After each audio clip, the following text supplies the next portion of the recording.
ปัญญาใส่เสื้อโตละหลายลอย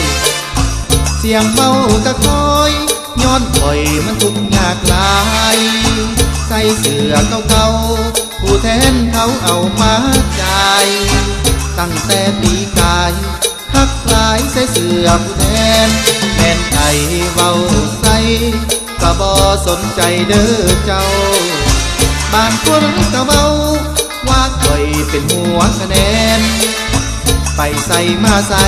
คนอื่นใส่ขอเราจักแบนใส่เสื้อผู้แทนกะย้อนว่าข่อยบ่มี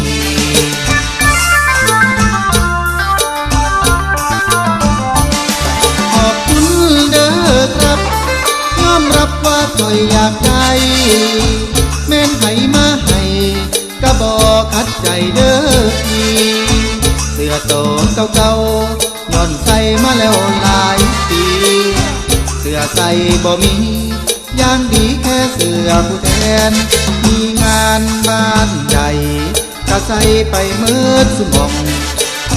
ผู้คนเลี้ยวมองว่าข่อยเป็นหัวคะแนน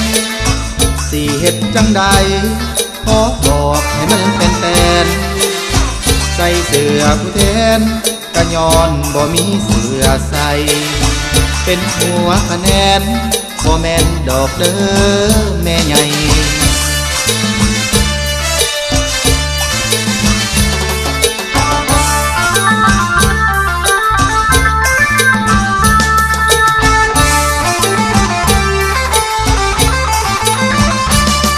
ขอบคุณเด้อครับยอมรับว่าข่อยอยากได้แม่นไผมาให้ก็บ่ขัดใจเด้อพี่เสื้อผ้ามันเก่าย้อนใส่มาแล้วหลายปีเสื้อใส่บ่มีอย่างดีแค่เสื้อผู้แทนมีงานบ้านใดก็ใส่ไปเมิดสุมองผู้คนเลี้ยวมองว่าข่อยเป็นหัวคะแนนสิเฮ็ดจังใดขอบอกให้มันเป็นแฟนใส่เสื้อผู้แทนกะย้อนบ่มีเสื้อใส่เป็นหัวคะแนนบ่แม่นดอกเด้อ